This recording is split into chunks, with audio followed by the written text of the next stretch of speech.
Hai teman-teman, kembali lagi ke channel Sandra Bersaudara. Pada video kali ini kita akan belajar tema 1, organ gerak hewan dan manusia. Tema 3, lingkungan dan manfaatnya. Pembelajaran 1. Apa yang akan kita pelajari?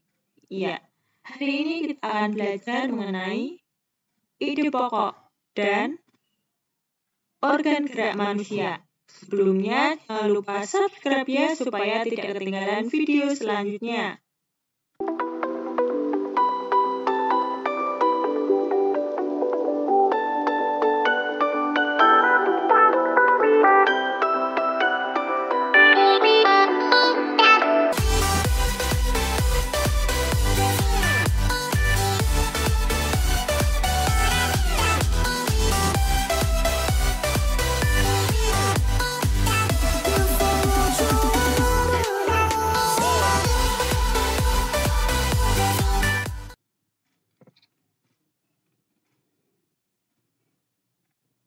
Amatilah ilustrasi gambar pada halaman sebelumnya. Buatlah sebuah cerita berdasarkan gambar-gambar tersebut.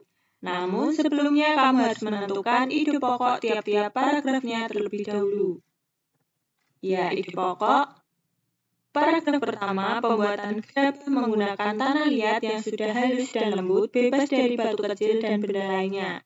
Ide pokok paragraf kedua, gerabah yang sudah dibentuk dan dikeringkan akan dibakar, selanjutnya dicat sesuai keinginan.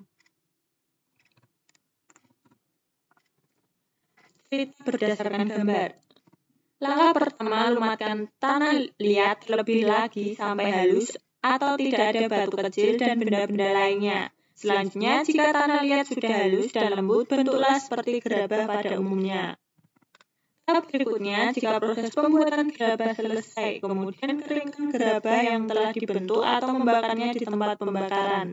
Setelah dibakar atau dikeringkan, proses selanjutnya adalah mengecatnya sesuai keinginan. Pengalaman di hari Minggu yang tidak kalah menariknya dibanding dengan Edo dan Benny adalah pengalaman yang dialami oleh Lani. Hari Minggu ini, Lani diajak ayahnya pergi ke Madura. Ayah Lani ingin membeli beberapa kerajinan gerabah untuk pelanggannya. Seperti kita ketahui bersama bahwa Madura merupakan salah satu daerah penghasil kerajinan gerabah yang berkualitas tinggi. Sepanjang perjalanan menuju tempat produksi gerabah, Lani sibuk mengamati sekelilingnya. Lani takjub melihat potensi alam yang ada di Madura. Lani juga begitu kagum akan orang-orangnya. Mereka pekerja keras. Mereka juga pandai memanfaatkan potensi alam yang ada di sekitarnya. Mereka bekerja keras dari pagi hingga sore, tak kenal lelah meski harus berkubang dengan tanah, menggali dan mengumpulkan tanah liat untuk dijadikan bahan pembuatan gerabah. Ya, kita akan belajar dari bacaan judul gerabah dari Pulau Madura. Salah satu warisan karya budaya yang sangat tua, luas persebarannya dan mampu bertahan hingga sekarang adalah gerabah, yakni barang pecah belah dari tanah bakar yang dibuat secara tradisional. Gerabah juga dikenal dengan sebutan tembikar. Gerabah konon sudah dibuat manusia sejak mereka hidup menetap dan mulai bercocok tanam beberapa ribu tahun sebelum tahun Masehi, dan kini masih kita dapatkan di seluruh pelosok Nusantara, tidak terkecuali di Pulau Madura. Pada situs-situs kebudayaan dan purbakala, banyak dijumpai gerabah atau tembikar yang difungsikan sebagai peralatan atau perkakas rumah tangga dan untuk keperluan peribadahan serta penguburan mayat. Gerabah yang paling sederhana dibuat dan dibentuk hanya menggunakan tangan dengan ciri adonan yang kasar dan bagian-bagian gerabah tersebut masih dipenuhi oleh jejak-jejak jari. Selain itu, bentuknya kadang tidak simetris. Tidak terkecuali di Pulau Madura, gerabah dibuat untuk difungsikan sebagai peralatan sehari-hari masyarakat setempat yang dilakukan secara tradisional seperti apa yang dilakukan oleh para pendahulunya. Kesamaan pembuatan gerabah di Madura sekarang ini dengan para pendahulunya adalah proses pembuatan dan bentuknya yang masih tradisional, sama seperti gerabah-gerabah yang dihasilkan pada zaman terdahulu. Gerabah-gerabah yang dihasilkan oleh para pengrajin di Madura adalah gerabah yang dibuat dari tanah liat yang berwarna kuning dengan pasir halus. Tanah liat hitam dapat juga dipergunakan, tetapi kualitasnya kurang baik. Beberapa daerah di Madura menjadi penghasil gerabah, seperti di Mandala Ambriang, Dukoru Baru, Yangkatan Kiangean, Baragung, Pademawa, Dalpenyang, Pakapuran, dan Blega Bangkalan. Di antara daerah-daerah tersebut yang sangat terkenal adalah Karangpenang Sampang dan Andulang Sumenep. Kedua daerah tersebut memproduksi gerabah dalam bentuk genteng. Memang, tidak semua daerah di Madura menghasilkan gerabah. Hal ini disebabkan karena tidak semua wilayah di Madura memiliki struktur tanah liat yang dijadikan bahan dasar pembuatan gerabah. Secara umum, tanah-tanah di Madura mengandung pasir yang tinggi, karena Pulau Madura dikelilingi oleh pantai, sehingga tidak bisa digunakan untuk membuat gerabah. Di antara daerah-daerah penghasil gerabah tersebut ada semacam perjanjian kerja untuk membuat barang-barang yang sudah ditentukan secara turun-temurun atau spesialisasi. Dengan spesialisasi ini, persaingan dapat dicegah. Gerabah Madura juga memiliki kekhasan lokal yang disebabkan oleh keahlian atau keterampilan pengrajin, tersedianya bahan, teknik pembuatan, dan teknik pembakaran. Dengan spesialisasi dan ciri khasnya itu, banyak kampung diberi nama sesuai dengan nama jenis tembikar tertentu. Peralatan pengrajin gerabah Madura adalah alat-alat tradisional yang tidak jauh bedanya dengan yang sudah digunakan pada zaman prasejarah. Alat-alat umum adalah cangkul, linggis, ember, dan alat-alat khusus seperti berikut. Yang satu, panombu atau penumbu berupa bulatan bertangkai untuk alat pembentuk bagian dalam. 2. Panempa atau penempa untuk pembentuk dan penghalus bagian luar berupa sekeping papan. 3. Pangurek atau pengerok, sejenis sabit bermata miring bertangkai panjang untuk menghaluskan bagian dalam. 4. Panyabungan, wadah air untuk menetesi gerabah dengan secarik kain agar mudah dihaluskan. 5. Panglet, secarik kain untuk membentuk bibir gerabah. 6. Pangajakan, sejenis nyiru untuk ayakan pasir. 7. Pangabuan, tempat abu. 8. Panumpal, alat menyisihkan abu dari pembakaran. 9. Werkower, galah berujung kawat lengkung. 10. Pamotong, sejenis pisau atau kawat pemotong tanah liat. 11. Tungku, pembakaran gerabah. Nah, alat dan bahannya dapat dilihat pada gambar ini. Adapun proses pembuatan gerabah dilakukan dengan tahapan-tahapan yang harus dilakukan secara berurutan. Proses pembuatan gerabah tersebut sebagai berikut. 1. Menyiapkan bahan berupa tanah liat. 2. Mengaduk tanah liat dengan dicampur air.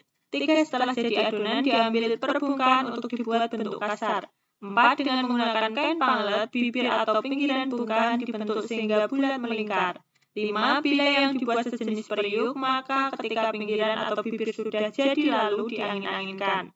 Baru kemudian membuat bagian perut yang terpisah dengan bibir. Kemudian setelah jadi perut dan bibir disambung dan diperhalus. 6. Bila yang dibuat bertelinga atau bertangkai, maka dibuatkan telinga atau tangkai untuk kemudian ditambahkan atau digabungkan dan diperhalus. 7. Setelah halus dan diteliti kesempurnaannya, kemudian dijemur atau dibakar hingga benar-benar kering. 8. Langkah terakhir setelah kering adalah dibersihkan, namun untuk beberapa daerah yang masih menyempurnakannya dengan cat yang berasal dari lumpur. Keberadaan pengrajin gerabah di Madura ini telah banyak memberikan manfaat, baik untuk pengrajin, pemakai maupun untuk masyarakat umum. Pemakai gerabah Madura memperoleh banyak keuntungan seperti harga murah, anti karat, mudah dibersihkan, dan mengurangi polusi. Di samping itu juga dapat menyerap banyak tenaga kerja. Kerajinan gerabah ini juga merupakan salah satu cara melestarikan warisan budaya yang telah turun-temurun. Mengingat manfaat-manfaatnya tersebut, maka pelestariannya perlu mendapat perhatian kita semua. Salah satu caranya dengan menjaga kualitas. Meski gerabah masih tetap diproduksi, tetapi dalam perkembangannya dihadapkan pada produk-produk modern. Produk-produk modern tersebut tidak hanya proses pembuatannya yang modern, namun juga menggunakan bahan-bahan yang lebih praktis dan lebih tahan lama, seperti dari plastik, karet, besi, dan aluminium. Akibatnya, lambat laun menggeser keberadaan gerabah. Para pengrajin pun juga terancam. Berdasarkan bacaan, temukan ide pokok masing-masing paragraf. Ya, kan dalam bentuk tabel, paragrafnya, kemudian ide pokok. Kita mulai paragraf 1, ide pokoknya salah satu di antara warisan karya budaya yang sangat tua, luas persebarannya dan mampu bertahan hingga sekarang adalah gerabah, yakni barang pecah belah dari tanah bakar yang dibuat secara tradisional. Paragraf kedua, ide pokoknya, pada situs-situs kebudayaan dan purbakala banyak dijumpai gerabah atau tembikar yang difungsikan sebagai peralatan atau perkakas rumah tangga dan untuk keperluan peribadahan serta penguburan mayat. Paragraf 3, ide pokoknya, tak terkecuali di Pulau Madura. Gerabah dibuat untuk difungsikan sebagai peralatan sehari-hari masyarakat setempat yang dilakukan secara tradisional seperti apa yang dilakukan oleh para pendahulunya.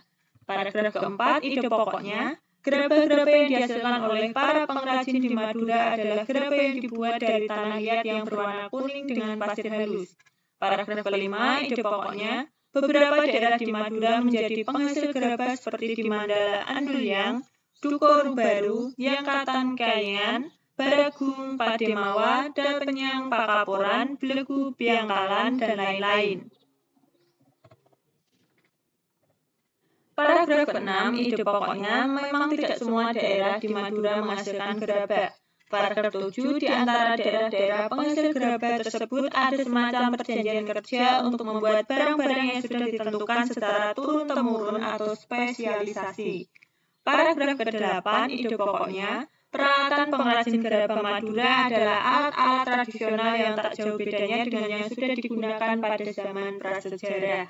Paragraf 9, adapun proses. Paragraf ke-9, ide pokoknya, adapun proses pembuatan gerabah dilakukan dengan tahapan-tahapan yang harus dilakukan secara berurutan. Paragraf ke-10, ide pokoknya, keberadaan pengrajin gerabah di Madura ini telah banyak memberikan manfaat baik untuk pengrajin, pemakai maupun untuk masyarakat umum. Paragraf 11, ide pokoknya, meski gerabah masih tetap diproduksi, namun dalam perkembangannya dihadapkan pada produk-produk modern. Kamu sudah bisa menentukan ide pokok dari sebuah bacaan. Sekarang kembangkan ide-ide pokok berikut menjadi sebuah paragraf. Nomor 1, tanah liat banyak kegunaannya. Ya, contoh paragrafnya, salah satu jenis tanah yang banyak memiliki manfaat adalah tanah liat. Selain sebagai media tanam bagi berbagai jenis tanaman, tanah liat juga dapat digunakan sebagai bahan dasar pembuatan gerabah. Ide pokok yang kedua, proses pembuatan gerabah dari tanah liat. Contoh paragrafnya, agar dapat menghasilkan gerabah, tanah liat haruslah melalui beberapa proses produksi terlebih dulu. Tanah liat dibuat adunan dengan mencampur air, kemudian diaduk dan dibolak-balik agar lebih pekat dan lengket. Tujuannya adalah untuk mengeluarkan udara dalam tanah, agar mudah dibentuk dan hasilnya tidak mudah retak. Setelah adonan tanah liat jadi, baru kemudian masuk pada tahap pembentukan dengan menggunakan berbagai macam teknik dan alat, hingga pada akhirnya tanah liat yang sudah berbentuk tersebut dibakar dalam waktu dan suhu tertentu. Yang ketiga, macam-macam peralatan yang terbuat dari tanah liat. Contoh paragrafnya, banyak barang-barang di sekitar kita yang terbuat dari tanah liat, seperti asbak, vas bunga, kendi, teko, dan cangkir. Bahkan ada juga meja dan kursi yang terbuat dari tanah liat. Barang-barang yang terbuat dari tanah liat memiliki nilai seni dan keindahan tersendiri dibandingkan dengan barang-barang yang terbuat dari bahan lainnya. Lani dan airnya sampai di tempat produksi gerabah. Di sana juga terdapat ruang pajang yang memamerkan berbagai hasil kerajinan gerabah. Bagi pelanggan yang akan membeli gerabah, tinggal menunjuk contoh gerabah yang dipamerkan di ruang pajang tersebut, untuk kemudian diambilkan sesuai dengan pesanan oleh pengrajin di tempat produksi atau gudang. Wah, hebat kualitas gerabah-gerabah ini, sangat baik, puji Ayah Lani. Benar Ayah, jadi bingung memilihnya karena semuanya bagus-bagus, kata Lani. Lani, memang harus begini, kerajinan gerabah ini telah menjadi tumpuan nafkah masyarakat di sini. Jadi, mereka pun mengerjakannya dengan sepenuh hati. Mereka benar-benar menjaga kualitasnya, mulai dari pemilihan bahan baku, proses produksi, finishing, pengemasan hingga sampai pemasarannya. Jika mereka mengerjakannya sembarangan, mereka lama-kelamaan akan kehilangan pelanggan yang pada akhirnya justru akan mematikan sumber penghasilan mereka, jelas Ayah Lani. Betul sekali Ayah, kata Lani. Pengrajin gabah merupakan salah satu profesi yang ada di Indonesia. Para pengrajin tersebut bekerja keras untuk mencari nafkah untuk keluarganya. Begitu juga dengan orang tuamu, walaupun memiliki profesi yang berbeda, tetapi tujuannya sama, yakni mencari nafkah untuk menghidupi keluarganya. Lalu, bagaimanakah caramu untuk membalas kerja keras orang tuamu? 1. Memperlakukan keduanya dengan sopan dan hormat. 2. Membantu pekerjaannya. 3. Mengikuti nasihatnya apabila nasihat itu baik. 4. Membahagiakan keduanya. Mintalah kepada orang tuamu untuk menceritakan profesinya, kemudian catatlah dan susunlah menjadi sebuah cerita menarik. Nah, contohnya, orang tuaku bekerja sebagai petani. Dengan bekerja sebagai petani di sawah dan kebun, orang tuaku bisa menghidupi keluargaku.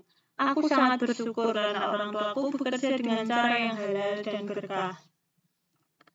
Setiap pagi orang tuaku pergi ke sawah setelah subuh. Orang tuaku membawa bekal dan cangkul. Di sawah mereka mencangkul sedikit demi sedikit bidang tanah. Setelah itu dilakukan penanaman padi dan menunggu beberapa bulan hingga panen raya. Aku sangat senang setiap panen raya selalu membantu orang tua dan melihatnya bahagia dengan hasil panen yang melimpah. Demikian pembelajaran pada video kali ini, semoga bermanfaat ya, dan sampai jumpa di pembelajaran berikutnya. Bye-bye.